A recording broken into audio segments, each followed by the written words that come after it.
Good morning, Suprabhatam. आप देख रहे हैं हमारा यूट्यूब चैनल मनोहर वन। आज की इस वीडियो में मैं आप लोगों को हिंदी पाठ्य पुस्तक क्षितिज भाग 2 के गद्य खंड के अंतर्गत पाठ 13 पढ़ाने जा रहा हूं, जिसका शीर्षक है मानवीय करुणा की दिव्य चमक।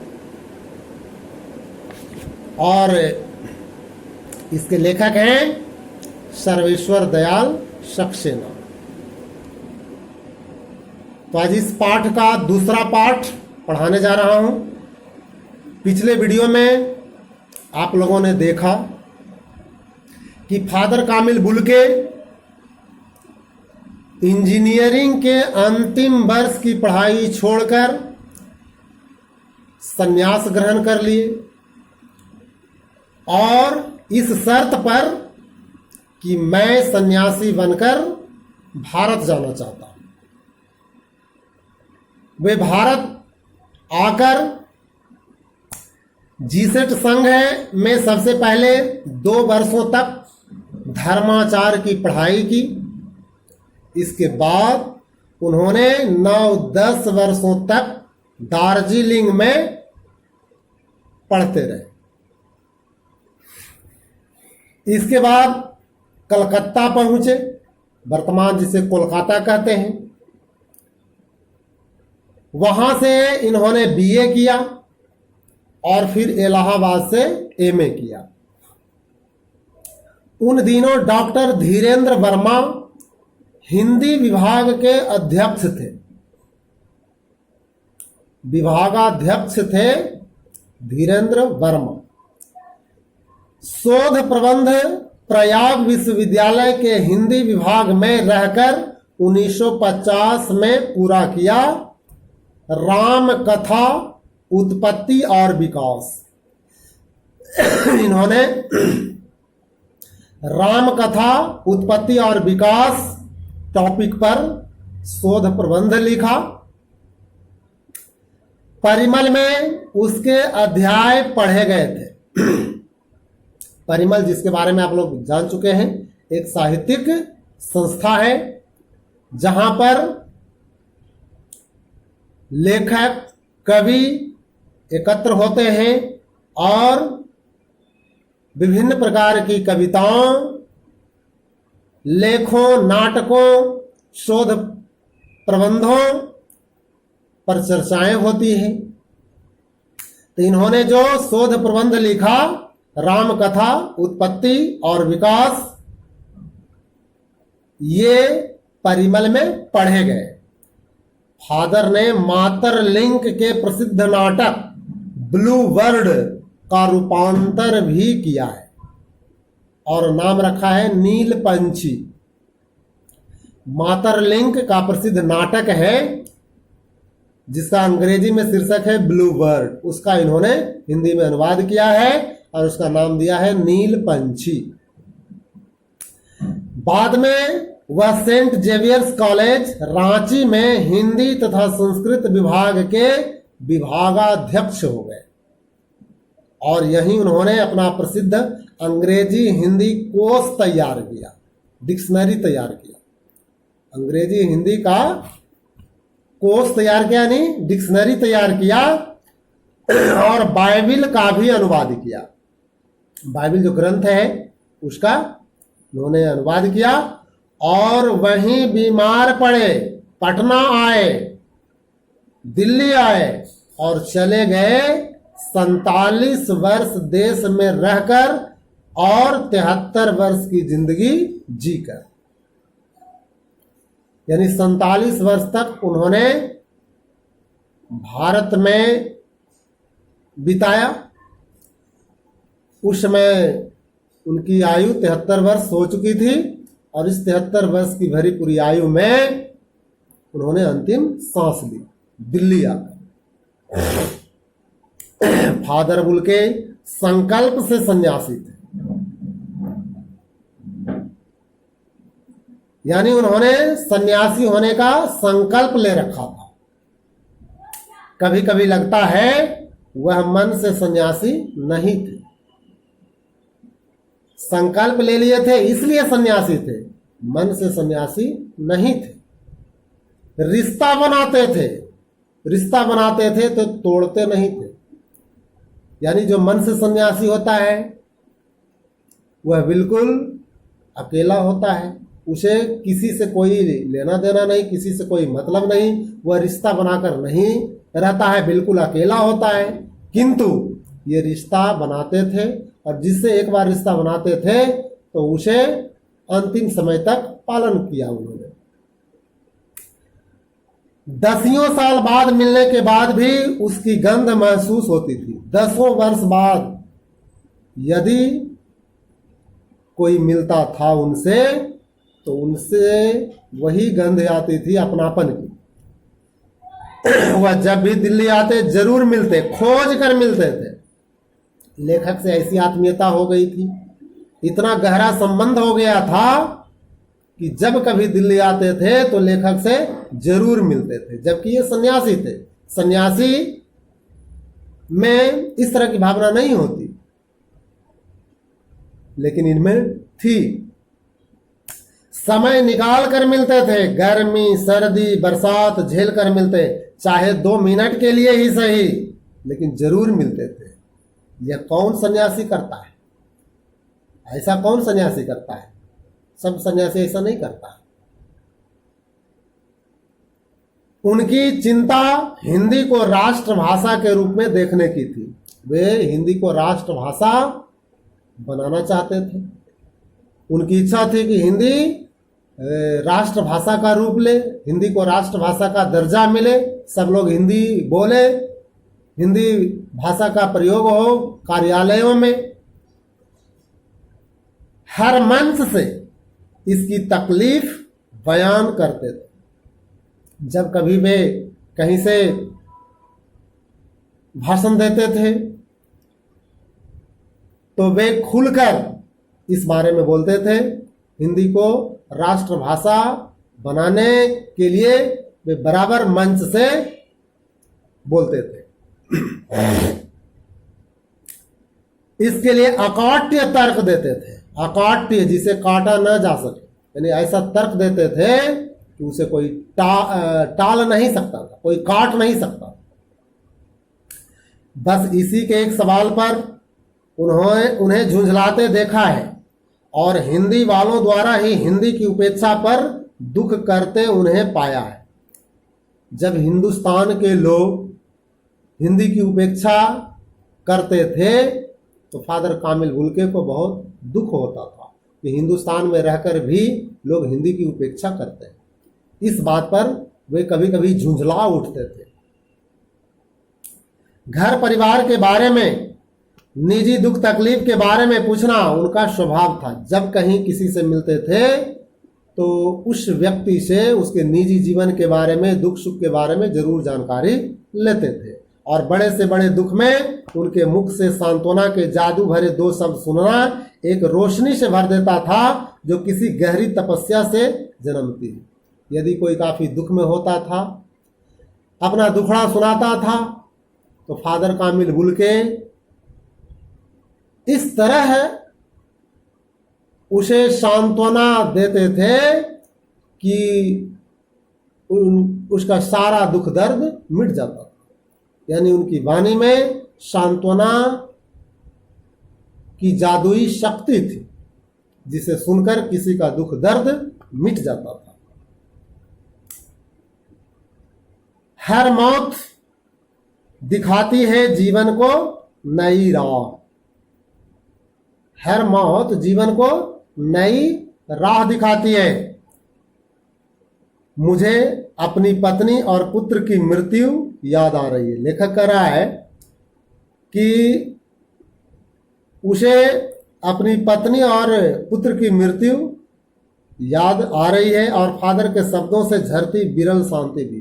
यानी जब लेखक की पत्नी मरी, लेखक का पुत्र मर गया, तो फादर कामिल हुल्के उपस्थित होकर जो सांत्वना के शब्द बोले थे उसे लेखक को काफी बल मिला था। उन्हीं के शब्दों को सुनकर लेखक को शांति मिली थी। आज वह नहीं है, लेखक कहता है कि आज वह नहीं है, यानी फादर कामिल हुल्के आज नहीं है।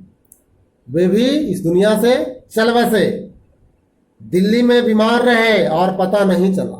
दुर्भाग्य की बात है कि फादर कामिल हुल्के बीमार हुए, दिल्ली में उनका इलाज बहुत दिनों तक चलता रहा, लेकिन लेखक को पता नहीं चला।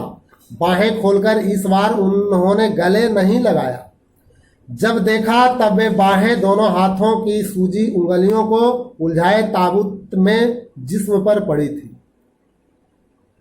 यानी लेखक को अंतिम दर्शन तब हुआ जब ये मर चुके थे। यानी लेखक ने फादर कामिल हुल्के का अंतिम दर्शन ताबूत में किया। ताबूत उस बक्सा को कहते हैं जिसमें डेड बॉडी को रखा जाता है, शव को रखा जाता है। तो फादर कामिल हुल्के से अंतिम दर्शन इन्होंने ताबूत में किया और उन्होंने देखा कि इनके हाथ की अंगुलियां इनके जिस्म पर, शरीर पर पड़ी हुई थी और वो सूजी हुई थी, यानी फूली हुई थी, सूज गई थी, अंगुली फूल गई थी। जो शांति बरसती थी वह चेहरे पर थीर थी, माने अस्थिर थी। तरलता जम गई थी। वह 18 अगस्त 1982 की सुबह 10 बजे का समय था। दिल्ली में कश्मीरी गेट के निकलसन कब्रगाह में उनका ताबूत एक छोटी सी नीली गाड़ी में से उतारा गया। यानी उनका अंतिम संस्कार निकलसन कब्रगाह में किया गया। दिल्ली के निकलसन कब्रगाह में उनका अंतिम संस्कार किया गया। वहां एक नीली गाड़ी से ले जाया गया था। कुछ पादरी उपस्थित थे। उनकी अंतिम यात्रा में कुछ पादरी थे। रघुवंश जी का बेटा था। रघुवंश जी जो इनके अभिन्न मित्र हैं, उनका पुत्र था और उनके परिजन भी थे। राजेश्वर सिंह उसे उतार रहे थे गाड़ी से। फिर उसे उठाकर एक लंबी सकरी उदास पेड़ों की घनी छांव वाली सड़क से कब्रगाह के आखिरी छोर तक ले जाया गया, जहां धरती की गोद में सुलाने के लिए कब्र अवाक मुंह खोले लेटी थी। वहां कब्र खोद दिया गया था और वह अवाक यानी मौन भाव से उन्हें अपनी आगोश में लेने के लिए बेचैन थी। ऊपर करील की घनी छांव थी। करील झाड़ी का नाम है, यानी उस कब्रगाह में करील की झाड़ी मौजूद थी और वह घनी झाड़ी थी। चारों ओर कब्रे में तेज धूप के वृत्त थे। काफी तेज धूप थी उस समय। जैनेन्द्र कुमार, विजयेंद्र स्नातक, अजीत कुमार, डॉक्टर निर्मला जैन और मसीही समुदाय के लोग पादरीगण उनके बीच में गैरिक वसन पहने, यानी गेरुआ वस्त्र पहने हुए इलाहाबाद के प्रसिद्ध विज्ञान शिक्षक डॉक्टर सत्य प्रकाश और डॉक्टर रघुवंश भी, जो अकेले उस सकरी सड़क की ठंडी उदासी में बहुत पहले से खामोश दुख की किन्हीं अपरिचित आहटों से दबे हुए थे। सिमट आए थे कब्र के चारों तरफ।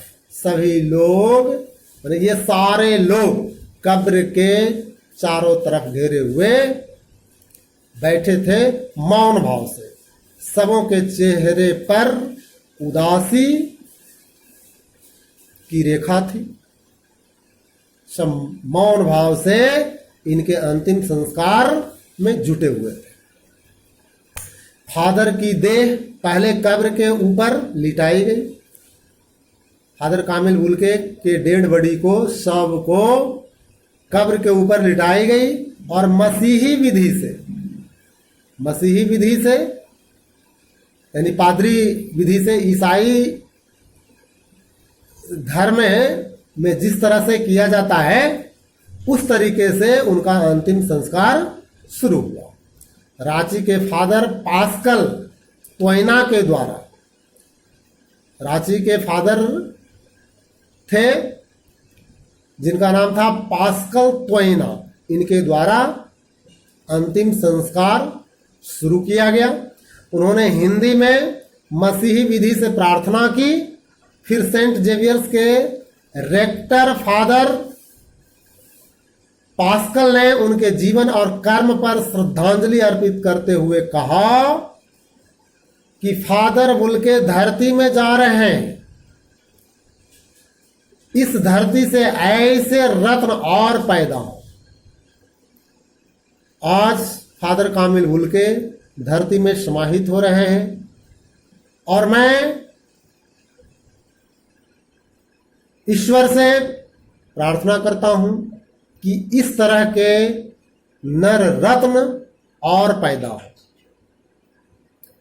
डॉक्टर सत्य प्रकाश ने भी अपनी श्रद्धांजलि में उनके अनुकरणीय जीवन को नमन किया और फिर देह कब्र में उतार दी गई। इसके बाद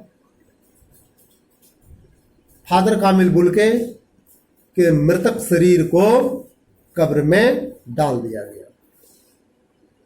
मैं नहीं जानता इस सन्यासी ने कभी सोचा था या नहीं कि उसकी मृत्यु पर कोई रोएगा। लेखक कहता है कि मुझे पता नहीं कि फादर कामिल बुल्के ने कभी सोचा भी होगा कि जब वह मरेगा तो उसकी मृत्यु पर इतने लोग रोएंगे। कल्पना भी नहीं किया होगा, क्योंकि ये सन्यासी थे। सन्यासी का तो कोई परिवार होता नहीं, उसके मरने पर कोई रोने वाला होता नहीं। किंतु इनकी मृत्यु के बाद इतने लोग इकट्ठे हो गए, उनकी मृत्यु पर रोने वालों की संख्या इतनी अधिक हो गई कि लेखक कहता है मुझे विश्वास ही नहीं हुआ। और खुद फादर कामिल बुल्के को भी ऐसा विश्वास नहीं हुआ होगा। उसने सोचा भी नहीं होगा कि जब मैं मरूंगा तो मेरी मृत्यु पर इतने सारे लोग रोएंगे। लेकिन उस क्षण रोने वालों की कमी नहीं थी। नम आंखों को गिनना स्याही फैलाना है। स्याही फैलाना यानी बेकार में लिखना। नम आंखों को गिनना कहता स्याही फैलाना है, यानी कितनी आंखें नम थी, कितने लोग रो रहे थे, इसे गिन पाना असंभव है। इस तरह हमारे बीच से वह चला गया। लेखक कहता है कि इस तरह से फादर कामिल बुल्के हमारे बीच से चले गए, जो हम में से सबसे अधिक छायादार, फल फूल गंध से भरा और सबसे अलग, सबका होकर सबसे ऊंचाई पर मानवीय करुणा की दिव्य चमक में लहलहाता खड़ा, जिसकी स्मृति हम सबके मन में, जो उनके निकट थे, किसी यज्ञ की पवित्र आग की आंच की तरह आजीवन बनी रहेगी। यानी उनके गुण, उनमें जो मानवीय गुण थे, उनके दिल में लोगों के प्रति जो अथाह प्रेम था, प्रेम के जो ये सागर थे, लेखक कहता है कि जब तक मैं बचूंगा तब तक मेरे दिल में उनके प्रेम की भावना उमड़ती रहे। मैं उस पवित्र ज्योति की याद में श्रद्धानत हूं, यानी श्रद्धा में मस्तक झुकाए हो। तो इस तरह से फादर कामिल बुल्के का संपूर्ण व्यक्तित्व इस पाठ में लेखक सर्वेश्वर दयाल सक्सेना के द्वारा वर्णित किया गया। मुझे उम्मीद है कि आपको फादर कामिल बुल्के के व्यक्तित्व से काफी कुछ प्रेरणा मिली होगी। उनके पद चिन्हों को अपनाकर हम इस संसार में अपना नाम अमर कर सकते हैं। तो आज की इस वीडियो में बस इतना ही, फिर मिलेंगे। Bye bye.